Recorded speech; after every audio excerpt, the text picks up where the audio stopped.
Bonsoir, nouvelle story time. Comment j'ai été enlevée à mon père.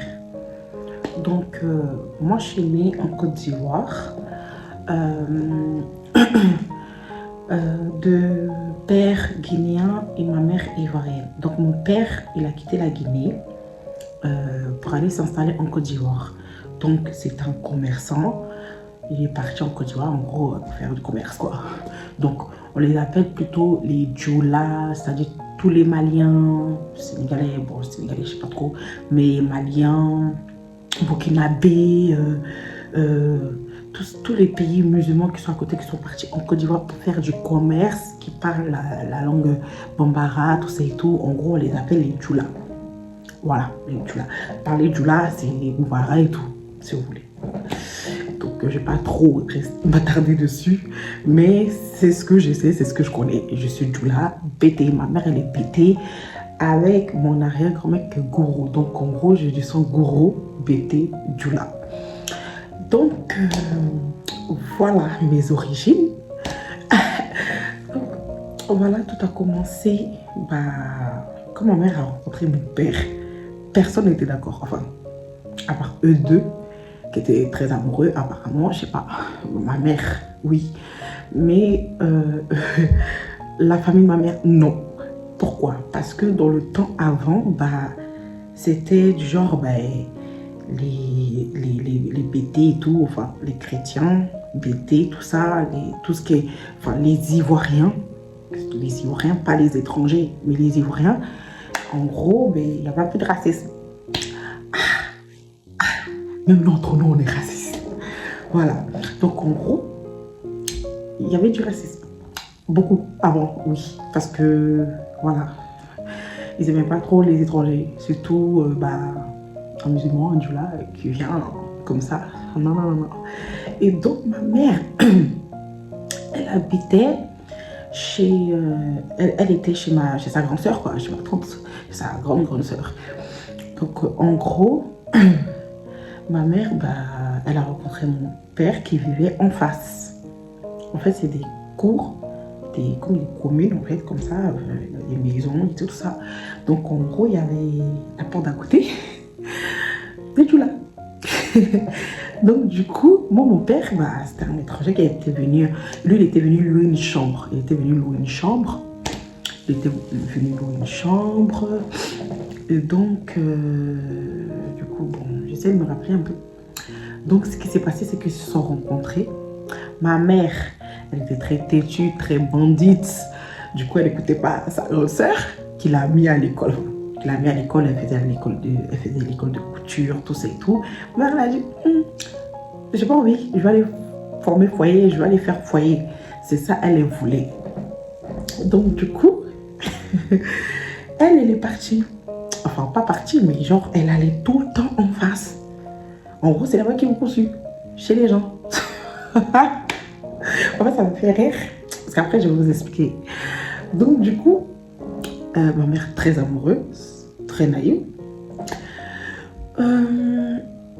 elle était tout collée à mon père, apparemment. Enfin, c'est là-bas, elle arrive à s'évader un peu, parce qu'apparemment, sa sœur était un peu stricte, elle était assez dure avec eux. Donc, du coup, ma mère, elle fuyait un peu pour aller se retrouver dans les bras de son amoureux. Voilà, son prince charmant.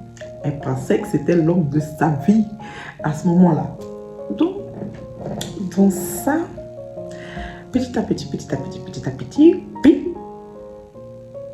j'ai tenté d'arriver.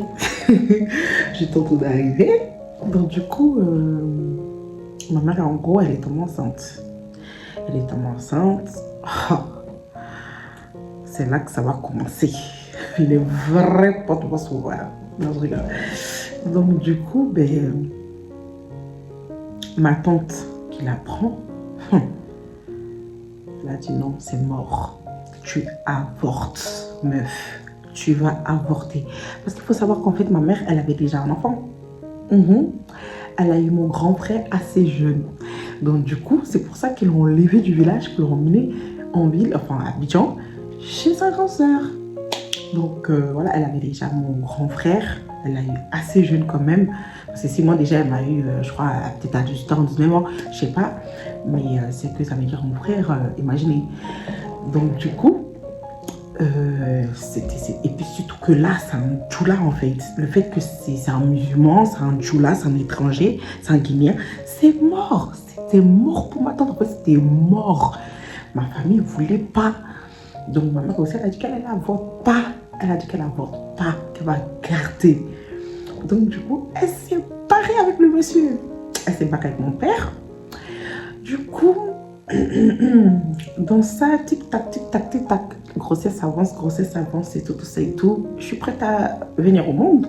Le bébé, à 9 mois, il faut sortir. Donc, je sors du ventre de ma mère. Archi contente, tout ça, archi contente. Ils sont contents, ils sont heureux, tout et tout. Dans ça m'énerve. Il faut que j'achète un autre light parce que ça va plus du tout. Ça bouge trop de malade. Ça m'épuise. Le pire, c'est que j'ai mis mon téléphone en charge en même temps. Désolée. Donc, dans ça, ma mère et mon père se sont installés ensemble dans une autre ville, dans Abidjan. Et ils vivaient avec la tante à mon père. De ce que je sais, ma mère m'a dit ouais, c'est elle qui t'a percé les oreilles, nanani, nanana. Bref.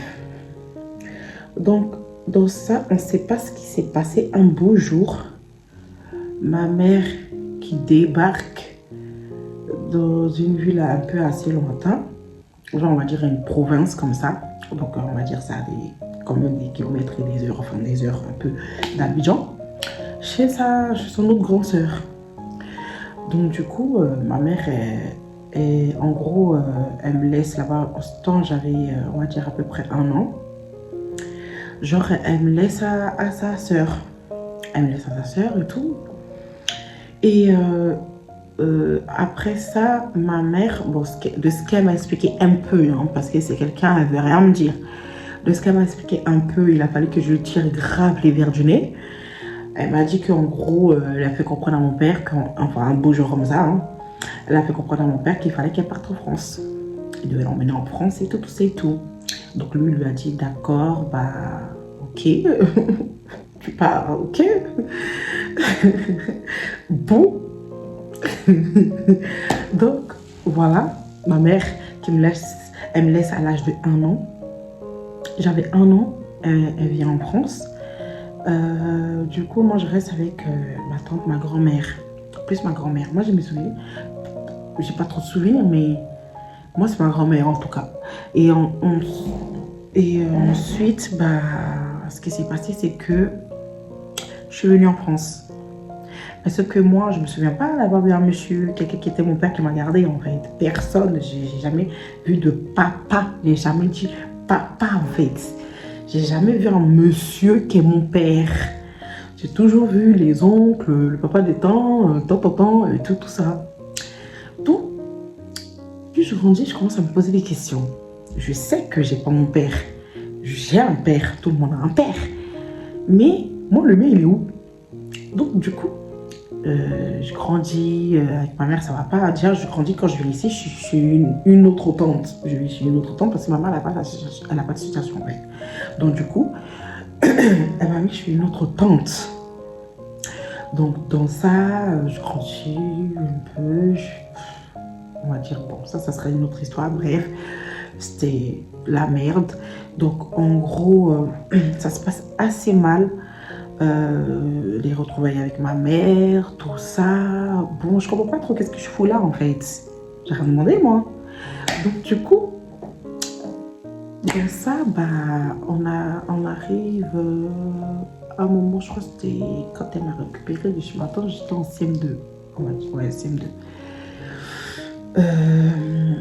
Du coup, je me posais pas trop. Si j'étais quelqu'un en fait, j'avais tellement. En fait, il n'y avait pas de communication avec ma mère.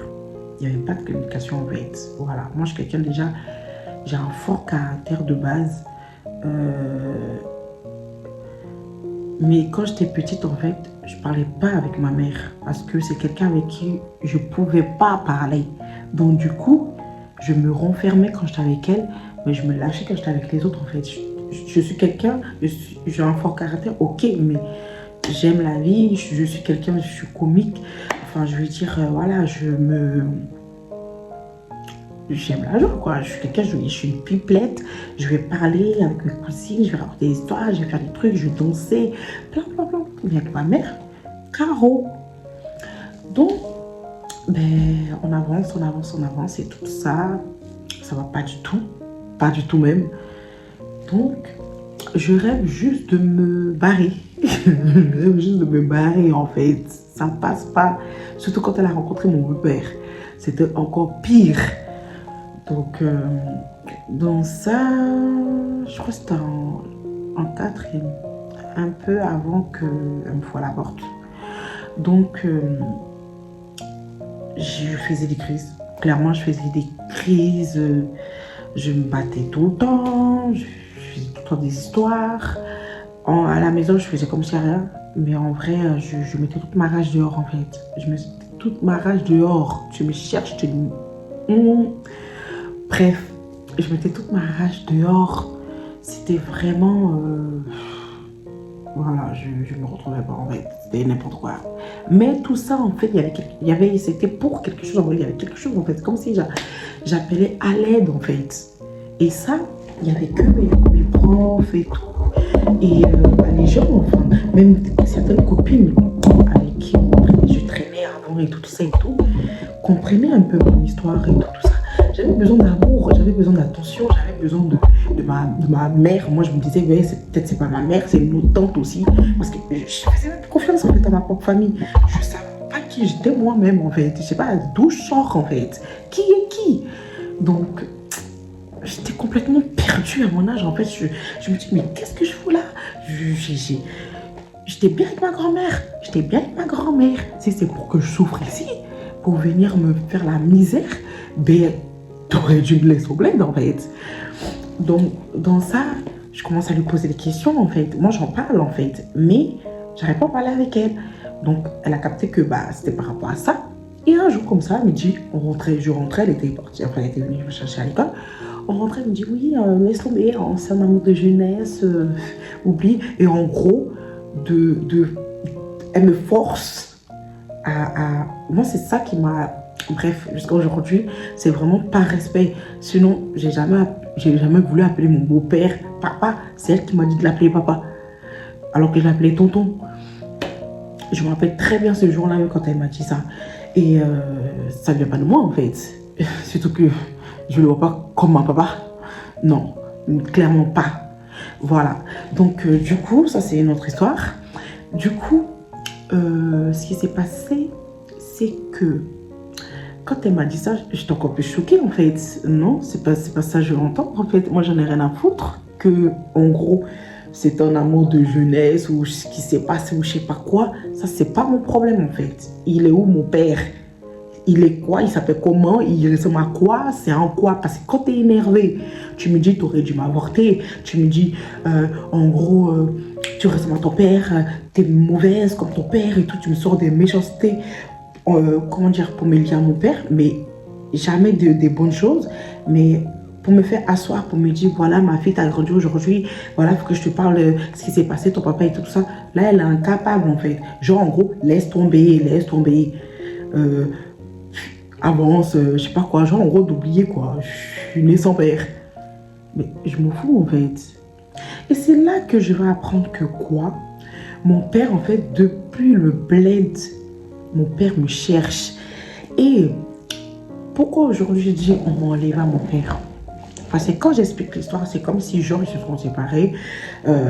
Elle, en fait, quand on veut bien, enfin, quand on veut analyser elle, comment elle dit les choses. Parce que toute ma famille, ils ont peur d'expliquer. Hein. Le pire, c'est que toute ma famille disait, oui, ton papa, mais pourquoi ta mère, elle t'en parle pas? C'est que eux, en fait, c'est pas un problème. Mais sauf que eux, ils ont même pas envie de m'expliquer. Ils se disent que non, c'est à elle de m'expliquer et tout. Que pourquoi elle me dit pas. Mais le problème, c'est que eux aussi peuvent me dire, mais j'ai l'impression que personne ne veut parler. Ils ont peur de ma mère, je sais pas. Et ça Bref. Donc, dans ça, Du coup, j'apprends que en fait, bah, mon père, il m'a toujours cherché. Il m'a toujours cherché. Sauf que là où ma mère m'avait laissé, je pense qu'elle avait laissé un bon message pour dire que si le père de Claudia, il vient, ne le laisse pas partir avec ma fille, ne lui donnez pas la petite en fait. Ouais. Surtout qu'elle sait très bien que sa sœur n'était pas prête pour mon père. Elle ne voulait pas du tout. Donc, pourquoi tu fais ça? Pourquoi tu ne me donnes pas à mon père? Pourquoi moi je ne mérite pas de connaître mon père? Quel que soit ce qui s'est passé entre vous en fait. Surtout qu'il veut en fait. Il veut. Elle a refait mon extrait. Alors qu'en fait, je suis née à Abidjan. Et je suppose que mon père m'a reconnue. Mais ils ont fait tout un tas de papiers. Donc je me suis dit que peut-être c'est des papiers pour venir. Mais le problème c'est que c'est même pas ça. C'est que quand elle m'a ramenée en province chez ma tante, elle a refait mon extrait. Bon, ma date n'a pas changé. Juste le nom. Le nom. Du coup, je porte le nom de mon oncle. Bref. On va un peu rentrer dans la partie la plus importante. Je vais au bled pour la première fois en 2016. J'ai déjà 2 enfants, mes 2 garçons. Je ne suis pas partie avec les 2 garçons, je suis partie avec un seul. Mon deuxième. Il avait 2 ans et demi à ce moment-là. Je venais même de me séparer de leur papa, tout ça et tout. Il y avait plein d'histoires. Bref, ça c'est un autre truc. Je pense que je l'expliquerai même jamais en fait, parce que pour moi, quand c'est du passé, c'est mort et enterré en fait. Mais je parlerai plutôt d'un autre plus profond en fait, qu'en rapport, bref, avec les belles-mères, les belles familles, tout ça et tout, qui détruisent les foyers. Ça, c'est un autre cas. Maintenant, on va rentrer dans le truc. Là, je me perds un peu, parce qu'il fait un peu tard. Donc du coup, j'apprends que mon père m'a toujours cherché. Et la dernière fois qu'il est passé chez ma tante, parce que c'est là il connaît en fait, il habitait en face. Donc du coup, vu que ma tante, elle n'a jamais déménagé, elle est toujours au même endroit, c'est le seul coin qu'il connaît. Donc pour lui, dans ses souvenirs, bah, c'est que là qu'il peut venir pour me chercher à chaque fois. Et quand je pense que, même quand j'étais encore au bled, ça veut dire depuis que je suis bébé jusqu'à l'âge de 6 ans, ils m'ont fait venir ici. Bah, mon père, il me cherchait, il venait à la maison et moi, il me cachait en fait. C'est-à-dire, moi, on me cachait, ou soit j'étais chez ma grand-mère et quand il passait, ah non, Claudia n'est pas là, ah non, Claudia n'est pas là, ah non, Claudia n'est pas là.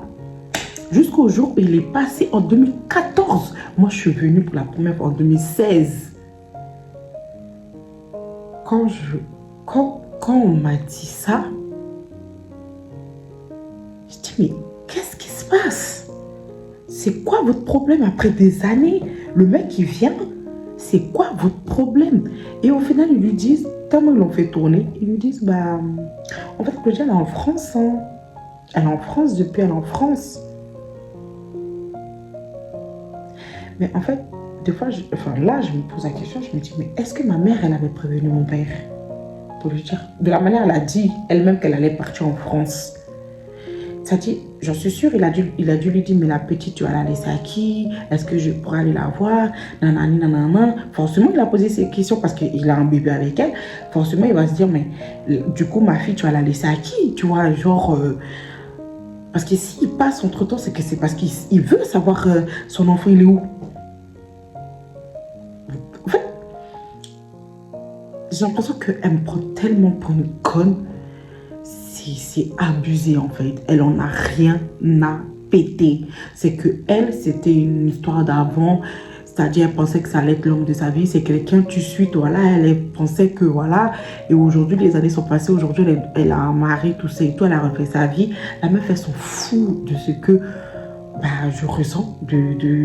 Une partie de moi qui est incomplet. Qui est incomplet en fait. C'est-à-dire, depuis toujours, ça a été comme ça. Aujourd'hui, même mes propres enfants, ils grandissent et je ne peux jamais leur arracher à leur papa. Jamais. Jamais, jamais, jamais, jamais, jamais. Et quel que soit mais ce qui se passe, c'est que même nous-mêmes, dans notre génération, même quand il y a des trucs même qui se passent et puis on ne s'entend pas là, ils viennent toujours, ouais, les petits, nanani, tu vois. Mais surtout qu'avant, il n'y avait pas de téléphone, il n'y avait pas de truc. Moi, elle me fait croire que oui, on écrivait des lettres. Elle met tout sur ma tante. Tout. Ouais, on pêchait. Ouais, nanani, elle m'avait dit d'avorter. Nanani, je sais pas quoi. Comment on appelle? Ben, c'est elle. Elle cachait tout. Moi, j'envoyais, on s'écrivait, lui et moi. On s'écrivait. Mais si vous vous écrivez, pourquoi moi? Bon, c'est vrai que j'ai pas de souvenirs trop du bled. Mais j'ai des flashs des fois. Mais dans mes flashs là, je ne vois pas de papa, je ne vois pas d'image. Pourquoi tu ne m'as jamais dit qu'il s'appelle, son nom, qu'aujourd'hui je sais par mes recherches. Et même ses origines, comme quoi je sais que c'est un Guinéen. Moi je savais qu'elle disait Djoula, Djoula, tout ça, pour m'insulter, d'être comme ça. Djoula, Djoula comme ça, ouais, t'es une Djoula, nanani, nanana.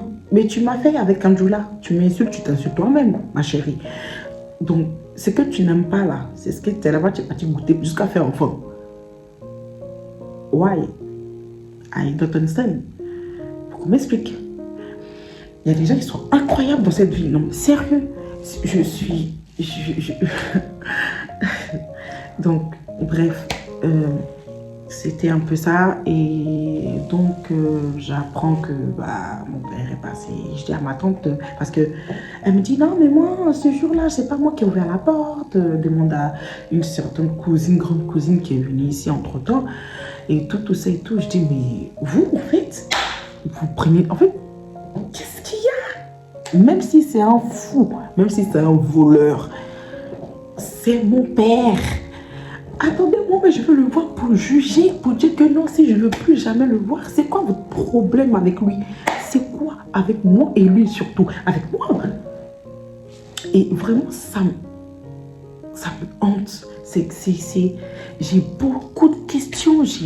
Surtout qu'en fait, c'est pas comme si, genre, ils m'ont privé de mon père pour que il fasse de moi une bête de meuf ou je sais pas quoi, pour qu'ils se comportent bien. Non, ils m'ont fait la misère, elle et sa famille. Ils m'ont fait n'importe quoi.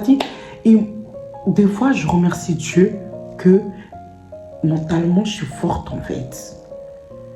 Voilà, c'est pour ça. Aujourd'hui, je suis là au moins. Je me suis toujours démerdée toute seule pour m'en sortir en fait. Voilà. Parce que quand il fallait donner de l'amour pour un enfant de quel âge, quand il fallait l'éduquer, quand il fallait communiquer tout ça et tout, elle ne faisait pas son rôle de mère. Rien. J'ai été baladée de là à là, à là, mélangée comme du n'importe quoi. Donc, bref.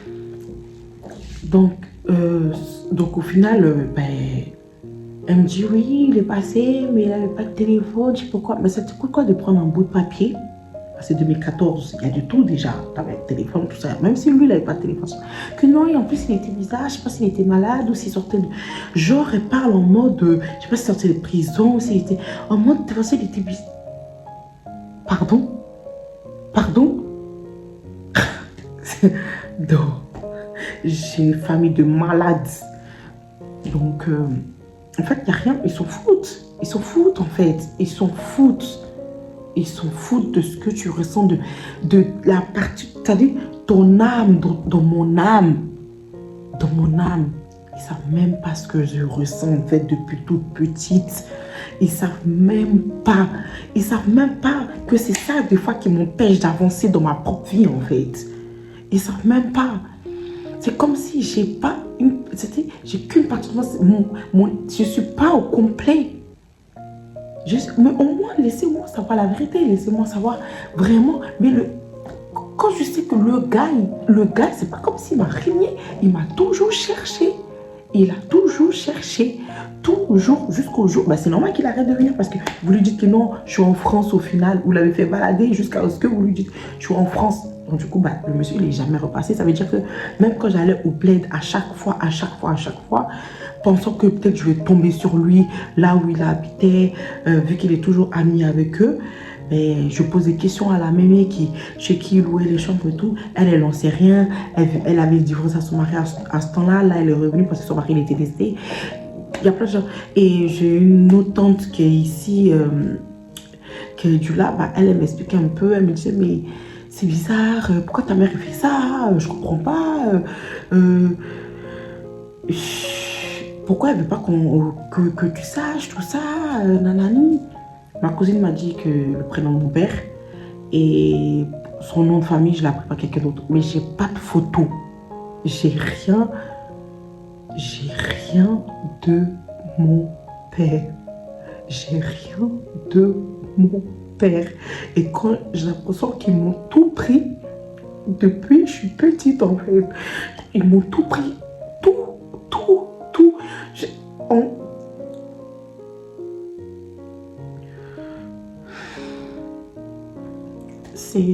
Je sais même pas comment, j'ai tellement, en fait, je pense qu'au final même, je suis habituée en fait. Donc, j'arrive même plus à voir...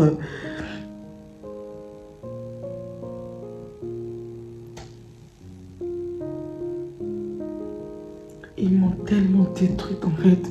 Ils savent même pas à quel point...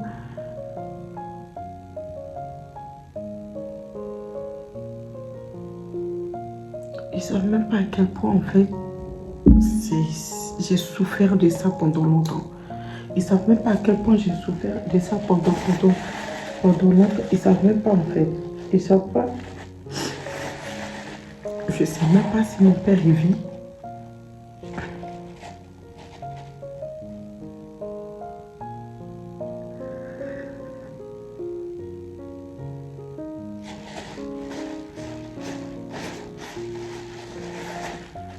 Je sais pas s'il est vu ou pas.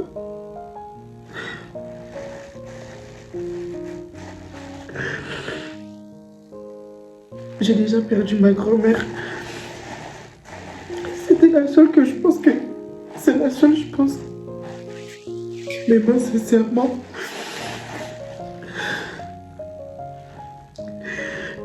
J'ai plus de contact avec ma famille parce que je veux rien avoir avec eux.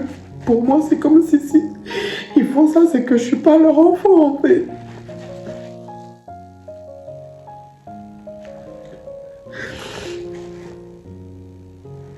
Je sais pas pourquoi, je sais pas. J'ai tout fait.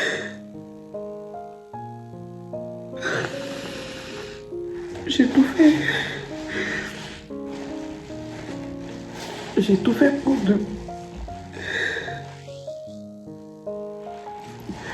J'ai tout fait pour demander. Et je peux pas me permettre d'aller tout le temps au bled, tout le temps. Je connais même pas la Guinée. Je sais pas aussi s'il est retourné en Guinée. Je sais pas si...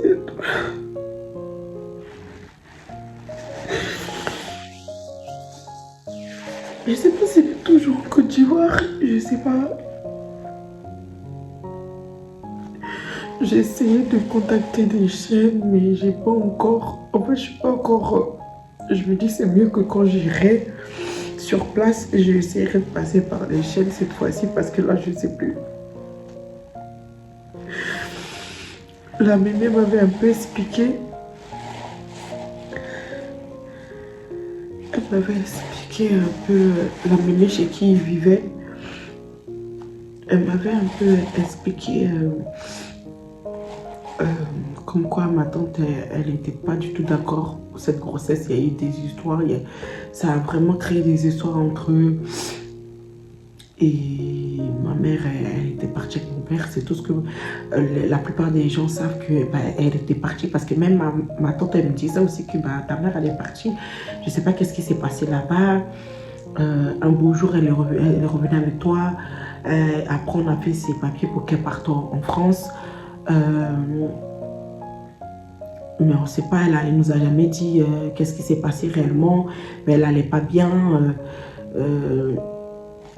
Donc je comprends que, en fait, moi de ce que je comprends, c'est qu'il s'est passé quelque chose. Ma mère, elle n'a pas supporté, je ne sais pas.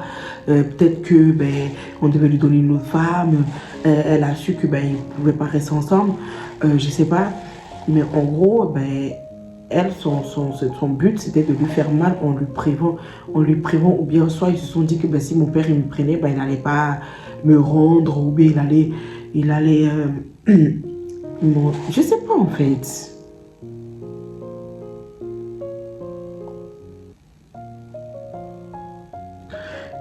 J'essaie de comprendre parce qu'au point où on n'est même pas vraiment trouvé à quoi il ressemble en fait. C'est pour ça que demain je meurs, je ne saurais même pas à quoi mon père il ressemble.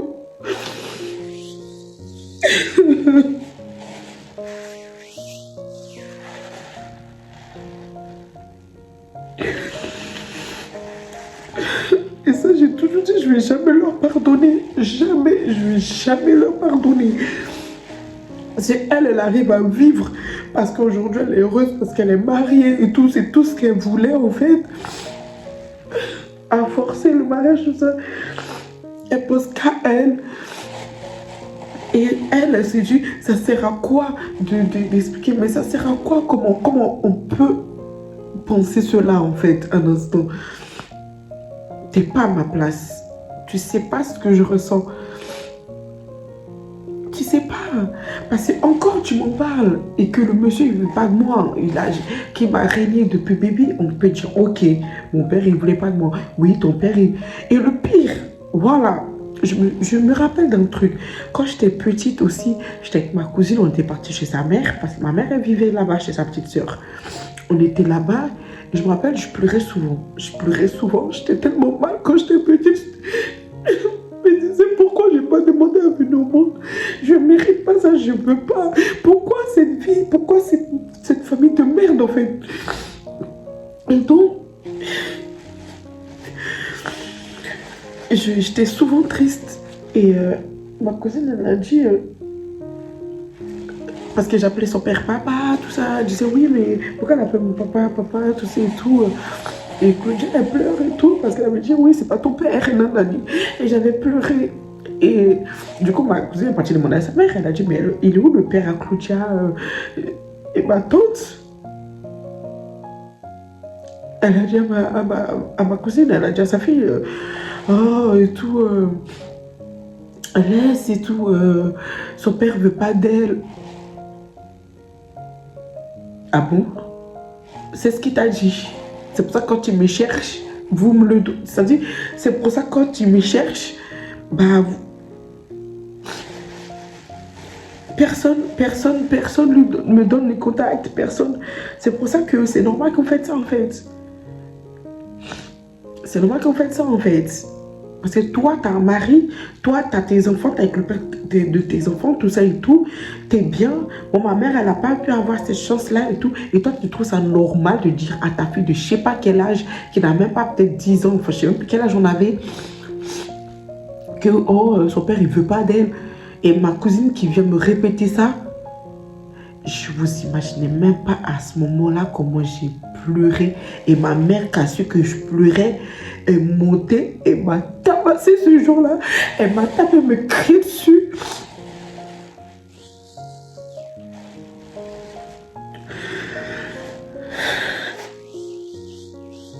Mon rêve, j'ai toujours dit, peut-être c'est pour ça que je ne suis pas encore mariée, ça fait, j'ai refusé des mariages.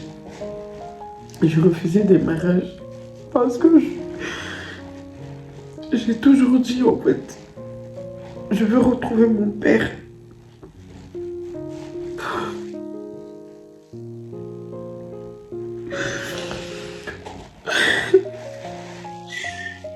J'ai toujours dit que je veux retrouver mon père pour pouvoir me marier en fait. Comme toutes les petites filles rêvent de se marier avec leur père qui les accompagne. Ce qui est logique. J'en ai marre qu'on me dit, oh laisse tomber, vis ta vie. Mais comment je peux vivre ma vie? Chacun a son histoire en fait. Surtout que, comme j'explique, ça sera dans une autre story en fait. C'est pas comme si ces personnes-là m'ont protégé ou qui étaient comme un père et une mère en même temps. Non, non. C'est pour ça que cette partie-là encore plus fort en fait, cette partie où j'ai besoin de mon père, en fait, c'est encore plus fort parce que tout ce que ma mère m'a donné ici, c'est le rejet. Je sais pas si vous comprenez en fait. Au final, tout ce qu'elle m'a donné ici, c'est le rejet. La preuve, on se parle pas encore en fait. Ça passe pas et moi, c'est jamais passé. Jamais, elle n'a jamais eu d'affection pour moi, elle n'a jamais eu d'amour pour moi en fait. Et le pire, c'est qu'elle me voit comme ça arrive, c'est grave en fait. Aujourd'hui, elle met tout sur la sorcellerie. Quand je lui parle de ça, elle met que sur sa soeur, sur... c'est-à-dire, elle ne se remet même pas en question pour dire oui, ma fille, je t'ai fait du mal. Oui, voilà, nanani, voilà, pour me rattraper.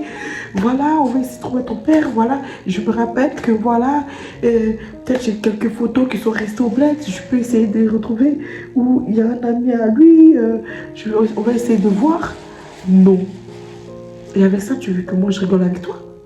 Je peux pas en fait. Je peux pas faire aujourd'hui. Je dois rien à quelqu'un en fait. Je dois rien à quelqu'un.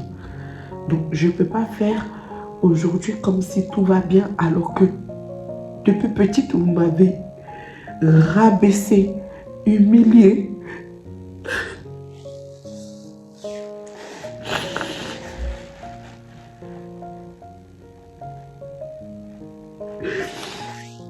Je manquais de confiance en moi. C'était... Mes études, c'était du n'importe quoi. Même quand je voulais faire ce que je voulais, tu m'as interdit de le faire. Mais pourquoi? Des fois, je me dis, mais pourquoi? Pourquoi? Peut-être j'allais mieux même avec mon père, en fait. Il y a des gens qui vivent au bled et ils vivent bien, en fait. Peut-être que j'irais mieux là-bas, en fait. J'ai rien demandé, en fait. Si c'était pour venir me faire la misère et me pas donner d'amour, rien, pas d'affection, et toujours me jeter sur la place publique devant tes soeurs à me dire n'importe comment, c'était pas la peine. C'était pas la peine. C'est que pour elle, j'étais sa sorcière, en fait. Son ennemi, désolé, son ennemi numéro 1. J'avais quel âge? Dites-vous, elle m'a foutu à la porte à 14 ans. Donc, déjà, je n'ai même pas vécu le peu de temps que j'ai vécu avec elle. Parce que, comme je dis, j'étais baladée dans tous les sens. Donc, en fait...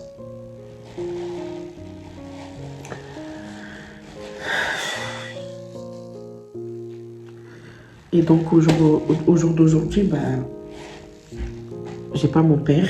C'est comme si elle n'existe plus. Elle et sa famille n'existent plus. C'est pour ça que je suis chez moi. Personne ne vient chez moi. J'étais toujours rejetée. J'étais toujours... voilà. Et je suis bien comme ça, en fait. Parce que... je sais pas... Voilà. Je crois que je vais m'arrêter là. Parce que là, ça va un peu dans tous les sens.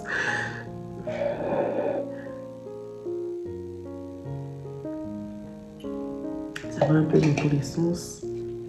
Donc, je vais m'arrêter là. Là, j'ai duré quand même. C'était un peu ma petite story time. Désolée, j'ai pas tous les matins, je ne connais pas. J'ai pas tous les trucs encore. Mon téléphone, je l'ai réparé au moins 2 fois à cause de mon fils qui le pète à chaque fois. Donc, du coup, désolée pour les bruits. Si vous entendez pas bien, désolée. J'essaierai de m'améliorer au fil du temps. Donc voilà. Prochaine story time, je parlerai de ma réduction mammaire. Et oui, je dois me faire opérer le mois prochain. J'en parlerai. Donc là, je suis en train de faire les démarches déjà. J'ai déjà fait les radios et tout. Là, je dois faire les prises de sang, mais ils m'ont dit de faire 7 jours avant l'opération, enfin avant la date avec l'anesthésiste. J'ai déjà le rendez-vous avec l'anesthésiste. Donc, du coup, j'essaierai de vous mettre des petites vidéos pour comment ça se passe, tout ça et tout. Et les résultats à la fin. Donc, voilà. Tchuss! Portez-vous bien, abonnez-vous, likez, laissez les commentaires. Je prends tout, donnez-moi des conseils, peu importe ça, vous êtes les bienvenus. Merci, portez-vous bien, santé, santé.